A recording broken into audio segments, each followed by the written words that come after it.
Here's the new Star Wars Death Star space station that you put together. Action figures each sold separately. Darth Vader's firing a laser cannon. It's been hit. He's after Luke. Take the elevator. Hurry! Now cross the light bridge. You won't escape me. Jump, Luke. Oh, no. The trash compactor. There's a trash monster. The wall's closing. Save! Kenner's new Star Wars Death Star space station. Action figures each sold separately. So today we're taking a look at the Star Wars Death Star space station, released by Kenner in 1978. And this was their first vintage Star Wars playset for the 3 3/4 inch figures, measuring a whopping 20 inches tall. And they re-released this in 1979, and the only difference is Kenner removed their LP logo, which stood for long play. So variant collectors, keep an eye out for boxes without this. So a lot of the larger Kenner Star Wars boxes, most notably the boxes that were made from corrugated cardboard as opposed to the thin flimsy cardboard, had this black and white line art on the boxes, and the reason for that was it was just to save money. So what they did was they had the top and the bottom and the back printed with this basic black and white artwork, and then on the front and the sides they just had this big wraparound sticker that they stuck on afterwards. So let's take a look at the Death Star's play features. So you've got a working elevator which travels to all 4 floors. There's a trapdoor to help Han Solo and Chewbacca escape Darth Vader, and once they drop down through the trapdoor they end up in the trash compactor, complete with foam trash and an exclusive trash monster, the Dianoga.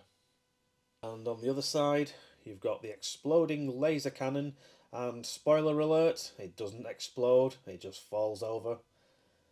And you can pretend Ben Kenobi's deactivating the tractor beam.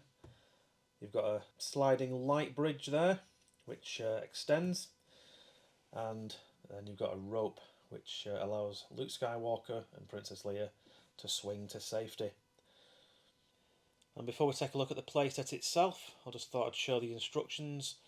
So there's all the parts that's included, and it just basically tells you how to put the Death Star together. And nowhere on the instruction sheet does it tell you where to place the stickers. Now I have looked online at the actual sticker sheet, and there's more stickers than I thought there were, because I just assumed there was 3 stickers on the tractor beam controls, and there's a couple of stickers on these control panels here, and there's some stickers on the armrests of the gun.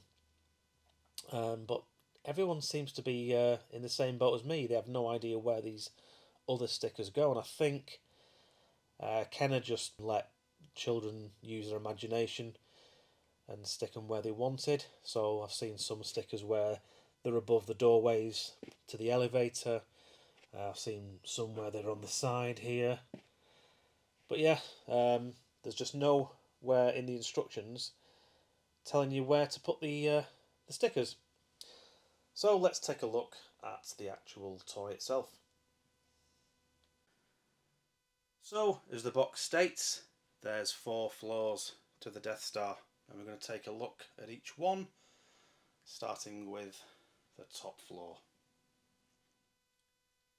So on the top floor you've got this control panel where Obi-Wan Kenobi disables the tractor beam, and you've also got this huge laser cannon complete with gunner's chair.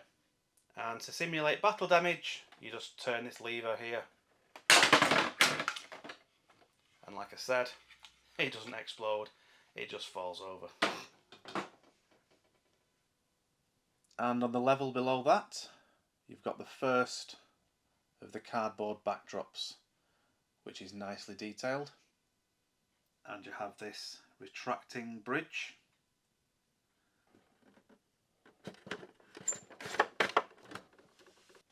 Then there's this little plastic rope which is attached to there, which allows Luke and Leia to escape the stormtroopers. Good luck. And the next level down, you've got the control room and detention block area. And again, you have a detailed cardboard backdrop depicting a space battle. And in the centre, there's the trapdoor, so your figures can escape into the garbage chute. What the hell are you doing? Somebody has to save our skins. Into the garbage chute, flyboy. And once our heroes escape the detention block, they end up here in the trash compactor. And the trash compactor is removable, therefore giving it more play value. And just like in the film, the walls close in on our heroes. And the more you turn the handle, it pushes everything towards the door, and eventually it pops open. Now this isn't the original foam trash, that must have perished years ago, so this is just reproduction foam. And just like in the film, the trash compactor comes complete with its very own trash monster.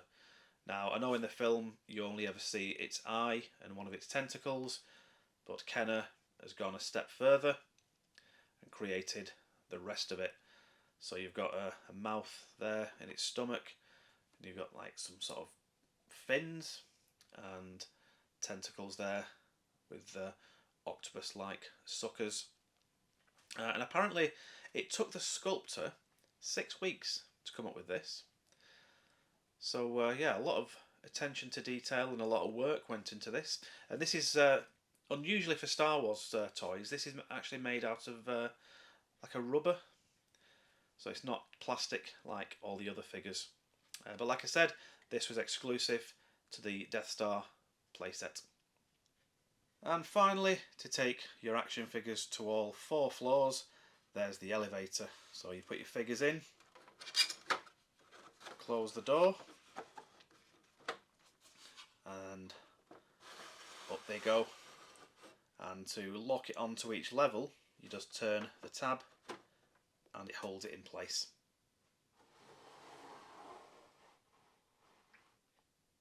And just like a lot of the other playsets, here in the UK we got our own Palitoy Death Star, which was made from cardboard as opposed to the more expensive plastic Death Star that was released in the US and Canada. And I just noticed on the box one of those mystery stickers is actually being used as a control panel for the elevator. So that was Kenner's Death Star Space Station from 1978. A great playset with lots of play value.